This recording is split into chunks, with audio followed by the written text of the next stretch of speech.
आज मैं आपको एक संस्मरण सुनाने जा रही हूँ जो सुनाया है श्री विट्ठल भाई, जो कि जामनगर गुजरात के रहने वाले हैं।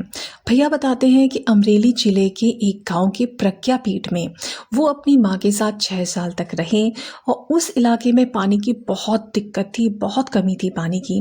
तो पूरे के पूरे गांव में सिर्फ एक ही टैप नल था, जिसमें से सुबह शाम 2-2 घंटे तक पानी आता था। उसके बाद दिन में उसमें पानी नहीं आता था। और हमारे घर से लेकर उस नल तक पहुंचने का जो रास्ता था, उस रास्ते के बीच में एक घर बन रहा था, जिसकी की नींव के लिए 8 फुट गहरा गड्ढा खोदा था। तो कच्चे रास्ते के बीचों बीच खोदे गए इस नींव के गड्ढे पर लोगों के आने जाने के लिए एक लकड़ी का पट्टा डाल दिया था और सभी लोग उस पटरे पे होते हुए ही उस गड्ढे को पार करते थे। वैसे तो मैं रोज सुबह सुबह नल पर जाकर पीने का पानी भर लेता था, पर उस दिन पुंसवन संस्कार कराने मुझे अमरेली जाना था, इसी कारण पानी नहीं भर सका। मेरी माँ 90 साल की हो चुकी थी, इसलिए मैंने उन्हें पानी भरने से मना किया और कहा कि माँ, मैं शाम को आकर पानी भर लूंगा, आप पानी भरने मत जाना। मेरे सामने तो उन्होंने हाँ कर दिया कि ठीक है बेटा, मैं पानी भरने नहीं जाऊंगी। लेकिन मेरे जाने के बाद ममता की मारी वो सोचने लगी कि बेटा तो थका हारा आएगा, फिर उससे पानी लाने जाना पड़ेगा, इससे तो अच्छा है कि मैं ही धीरे धीरे पानी ले आती हूँ।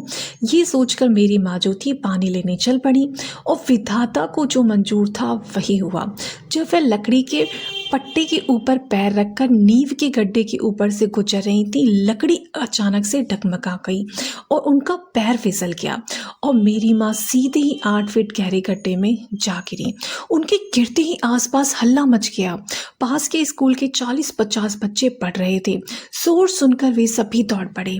गड्ढे के अंदर टेबल डालकर उन बच्चों ने मिलकर मेरी माँ को निकाला और कमरे पर पहुंचा दिया और शरीर में लगे चोट पर हल्दी भी लगा दी। शाम को मैं वापस लौटा तो बस से जैसे ही मैं उतरा तो लोगों ने मुझे बताना शुरू किया कि सुबह पानी भरते हुए आपकी माँ गड्ढे में गिर पड़ी हैं और उन्हें काफी चोट आई है। इतना सुनते ही मैं घबरा गया और तेजी से अपने घर की ओर दौड़ पड़ा। मेरा मन माँ के ऊपर चिल्ला रहा था और मैंने उन्हें डांटना शुरू किया। जब मैं पानी लेने के लिए मना कर चुका था तो तुम्हें जाने की क्या जरूरत थी माँ? मुझे तो पहले ही पता था कि अगर माँ पानी लेने जाएंगी तो गड्ढे में जरूर गिरेंगी। आखिर हुआ भी वही। अब अगर इस बुढ़ापे में कोई हड्डी टूट गई तो क्या होगा? तरह तरह की चिंताओं से घिरा अब मैं घर पहुंचा तो देखा कि वह बिस्तर पर लेटी हुई है और जोर जोर से करा रही हैं। उनका पूरा शरीर गहरी चोटों से काला पड़ गया था। वह मुझे देखते ही बिलक बिलक कर रोने लगी। उनका यह हाल मुझसे देखा नहीं जा रहा था। मैंने गुरुदेव से प्रार्थना की, गुरुदेव, इस मुसीबत से उबरना हमारे बस की बात नहीं है। इस उम्र में अगर मेरी माँ चलने फिरने के काबिल नहीं रही तो मैं क्या करूंगा? कैसे आपका काम करूंगा? या तो मैं माँ की ही सेवा कर पाऊंगा या आपका काम ही कर पाऊंगा। अब तो आप ही मुझे इस मुसीबत से उबार सकते हैं। चिंताओं से डूबा हुआ मैं बाहर निकला और गांव के वैद्य को साथ लेकर वापस आया। माँ की हालत देखकर वे सशंकित भाव से सिर हिलाने लगे। उस समय माँ की स्थिति इतनी नाजुक थी कि वह अपने हाथ पैर की उंगलियां भी नहीं चला पाती थी। उन्होंने कुछ दवाइयां दी और जाते हुए कहा, पूछे गुरुदेव पर भरोसा रखिए, उन्होंने चाहा तो सब ठीक हो जाएगा। गुरुजी का ध्यान करके मैं सो गया और सुबह जब मैं उठकर देखता हूँ कि माँ के कमरे की बत्ती जली हुई है। सोचा माँ तो उठ नहीं सकती, फिर लाइट किसने जलाई? जिज्ञासावश माँ के कमरे में गया तो देखा कि माँ का बिस्तर खाली है।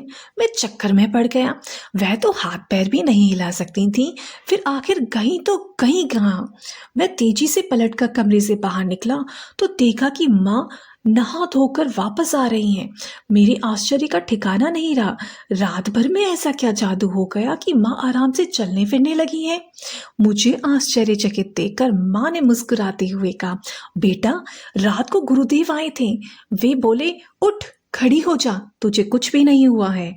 उनकी बातों में न जाने कैसा जादू था कि मैं एक ही झटके में उठकर खड़ी हो गई। जैसे ही मैं उनके चरण छूने के लिए आगे बढ़ी, वे अचानक गायब हो गए। उनकी कृपा से अब मैं बिल्कुल ठीक हूँ। गुरु सत्ता की इस अनुकंपा को याद करके आज भी मेरी आंखें भर आती हैं। आशा करती हूँ आपको ये संस्मरण अच्छा लगा होगा तो प्लीज इसे लाइक करें, कमेंट करें और शेयर करें। सभी को प्रणाम। जय गुरुदेव, जय श्री राम।